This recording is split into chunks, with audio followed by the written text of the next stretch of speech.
কবলিত এলাকায় ত্রাণ পাঠাতে দেশে বিভিন্ন স্থানে চলছে ত্রাণ সংগ্রহ কার্যক্রম।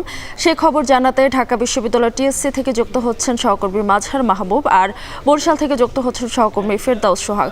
প্রথমেই যেতে চাই টিএসসিতে মাজহার মাহবুবের কাছে। মাজহার, নিশ্চয়ই শুনতে পাচ্ছেন, গণত্রাণ সংগ্রহ কর্মসূচি কেমন দেখছেন এবং আজ শিক্ষার্থীরা ত্রাণ বন্যা কবলিতদের মাঝে পৌঁছে দিতে কি ধরনের কার্যক্রম হাতে নিয়েছে, বিস্তারিত জানাবেন।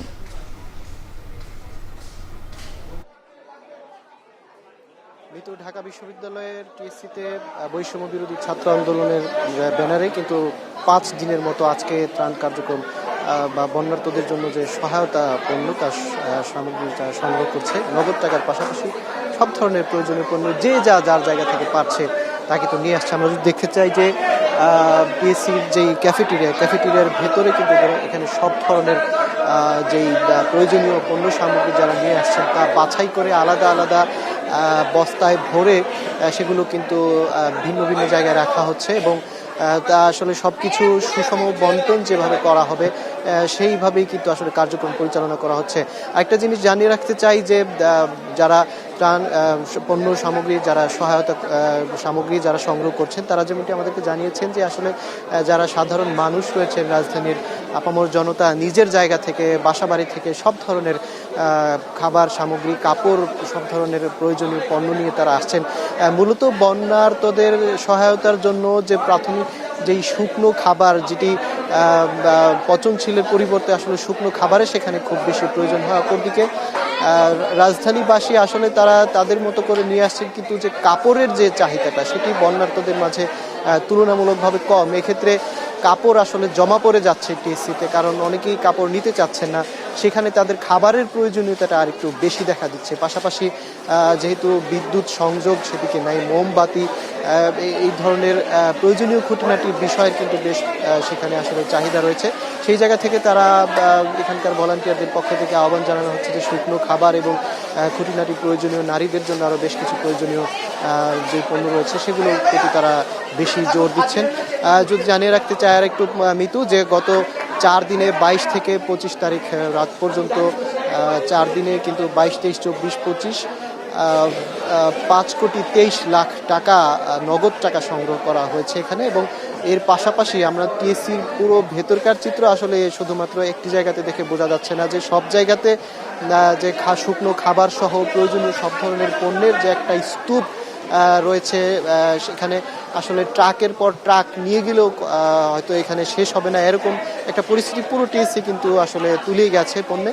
অপরদিকে এখান থেকে যে শারীরিক শিক্ষা কেন্দ্র সেখানেও কিছু নেওয়া হচ্ছে। তবে বরাবরের মতোই সাধারণ মানুষ যেমন তারা সহায়তা সামগ্রী নিয়ে আসছেন, সেই সঙ্গে তারা কিন্তু এই কাজে স্বতঃস্ফূর্তভাবে ভলান্টিয়ারদেরকেও সহযোগিতা করছেন, অংশ নিচ্ছে। সব কিছু মিলিয়ে ঢাকা বিশ্ববিদ্যালয়ের শিক্ষার্থীরা যেমনটা বলেন যে তাদের যে প্রত্যাশিত ক্যাম্পাস সেটি তারা দেখতে পাচ্ছেন। বরাবরের মতো শুকনো খাবারের যে চাহিদা সেটির প্রতি তারা জোর দিচ্ছেন। মিতু, টিএসসিতে গত কয়েকদিন ধরেই গণত্রাণ সংগ্রহ কর্মসূচি চলছে এবং শিক্ষার্থী খুব সুন্দরভাবেই সেগুলো বন্যা কবলিতদের মাঝে পৌঁছে দিচ্ছেন। এ পর্যায়ে আমরা একটু বরিশালের খবর জানতে চাই। সোহাগ, নিশ্চয়ই শুনতে পাচ্ছেন, আমরা দেখছিলাম যে টিএসসিতে শিক্ষার্থীরা গণত্রাণ সংগ্রহ কার্যক্রম পরিচালনা করছে। আপনাদের এলাকায় ত্রাণ কিভাবে সংগ্রহ করা হচ্ছে এবং সেগুলো কিভাবে পৌঁছে দেওয়া হচ্ছে জানাবেন। মিতু, আপনাকে ধন্যবাদ। আমি রয়েছে বরিশালের সার্কিট হাউসে। এই জায়গাটিতে ত্রাণ সংগ্রহ করা হচ্ছে। একইভাবে কিন্তু বরিশালের বিভিন্ন জায়গায় ত্রাণ সংগ্রহ করা হচ্ছে।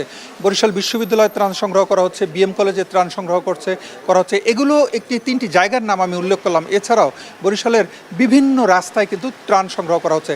আমরা একটু যে জায়গাটিতে রয়েছি এই জায়গাটি একটু দেখাবার চেষ্টা করব। সার্কিট হাউস, এখানে বরিশালের বিভিন্ন শিক্ষা প্রতিষ্ঠানের শিক্ষার্থীরা ত্রাণ সংগ্রহ করে এই জায়গাটিতে জড়ো করেন এবং আমরা যেটা দেখছি যে শিক্ষার্থীরা কিন্তু যে পরিমাণ পানি এখানে সংগ্রহ করেছেন সেগুলোকে গুছিয়ে রাখছেন, সাজিয়ে রাখছেন। এছাড়া অন্য আরেকটি রুমের মধ্যে আমরা একটু দেখাবার চেষ্টা করব। এই রুমটিতে কিন্তু প্রচুর ওষুধ সংগ্রহ করা হয়েছে। এছাড়া আছে বস্তা, জামা কাপড় এবং অন্যান্য যারা শিক্ষার্থী রয়েছে তাদেরকে আমরা যেটা দেখছি যে চাল, মুড়ি এবং চিরা এগুলো যারা সংগ্রহ করা হয়েছে সেগুলোকে গোছাবার চেষ্টা করা হচ্ছে। অর্থাৎ তারা তাদের মধ্যে এক ধরনের যে উদ্দীপনা, উৎসাহ নিয়ে আমরা কথা বলেছিলাম, এখানে 3 থেকে 4 জনের সঙ্গে, তারা আমাদেরকে যেটা বলল যে বরিশাল থেকে এগুলোকে নিয়ে যেসব বন্যা দুর্গত এলাকা রয়েছে সেগুলোতে তারা নিয়ে যাবে, ট্রাকে করে বরিশাল থেকে নিয়ে যেয়ে সেখানে গিয়ে পৌঁছানো হবে এবং পৌঁছাবার পর কিন্তু তারা নিজেরাই এগুলো বিতরণ করবে। এছাড়া সেখানে সেনাবাহিনীর যারা সদস্য রয়েছেন তাদেরও সহায়তা নেওয়া হবে এইগুলো পৌঁছাবার ব্যাপারে, অর্থাৎ মানুষগুলো যাতে সুন্দর সুষ্ঠুভাবে, যেখানে বন্যা দুর্গত এলাকা রয়েছে সেখানের মানুষেরা যেন সুন্দর এবং সুষ্ঠুভাবে তারা যেন ত্রাণ পেয়ে যান সেই চেষ্টাটি তারা করবেন। এবং এরই অংশ হিসাবে কিন্তু বরিশাল সার্কিট হাউসে বরিশালের বিভিন্ন শিক্ষা প্রতিষ্ঠানের শিক্ষার্থীরা ত্রাণ কার্যক্রম চালিয়ে যাচ্ছেন এবং এই কার্যক্রম এখানে সংগ্রহ করা হচ্ছে এবং সংগৃহীত যে ত্রাণগুলো রয়েছে এগুলো কিন্তু নিয়ে তারা দেশের বিভিন্ন প্রান্তে যেখানে বন্যা দুর্গত সেখানে তারা যাবেন। তো আমরা যেটি দেখলাম যে এখানে যে পরিমাণের ত্রাণ সংগ্রহ করা হয়েছে তার মধ্যে রয়েছে চাল, ডাল, চিরা, মুড়ি, ওষুধপত্র, জামা কাপড়, শুকনো কাপড় সহ বিভিন্ন জিনিস, প্রচুর বস্তা এখানে আমরা দেখতে পেয়েছি। এবং একটা জিনিস আমরা জানিয়ে রাখি যে আমরা এই মুহূর্তে দেখছি একজন ত্রাণ নিয়ে ঢুকছেন, শিক্ষার্থীদের আহ্বানে সাড়া দিয়ে একজন ত্রাণ নিয়ে ঢুকছেন এবং তিনি সম্ভবত কাপড় নিয়ে এসেছেন এবং এই কাপড়গুলো তিনি এখানে রাখছেন, তার কাছ থেকে গ্রহণ করলেন কিছু শিক্ষার্থীরা এবং এইভাবেই তারা তাদের কার্যক্রমগুলো চালিয়ে যাচ্ছেন। আমরা এখানকার যারা শিক্ষার্থী রয়েছে তাদের সাথে আমরা কথা বলে যেটা জানতে পেরেছি যে তারা কিন্তু এই ত্রাণের কার্যক্রমটি তারা চালিয়ে যাচ্ছেন এবং এখানে দুজন শিক্ষার্থী রয়েছেন, দুজন শিক্ষার্থী তারা কিন্তু সেই যে কাপড়গুলো তারা পেয়েছিলেন সেগুলো কিন্তু গুছিয়ে রাখছেন এবং এই কার্যক্রমের অংশ হিসাবে তারা কিন্তু খুব শীঘ্রই অর্থাৎ আগামীকালকেই অথবা পরশুদিন তারা কিন্তু ঢাকার উদ্দেশ্যে রওনা দেবেন, এতটুকুই বন্যা দুর্গত এলাকার উদ্দেশ্যে রওনা দেবেন এবং সেখানে গিয়ে ত্রাণ বিতরণ করবেন। এতটুকু ছিল বরিশাল থেকে যে ত্রাণ সংগ্রহ করা হচ্ছে বন্যা দুর্গত এলাকায় নিয়ে যাওয়ার জন্য তার সর্বশেষ খবর।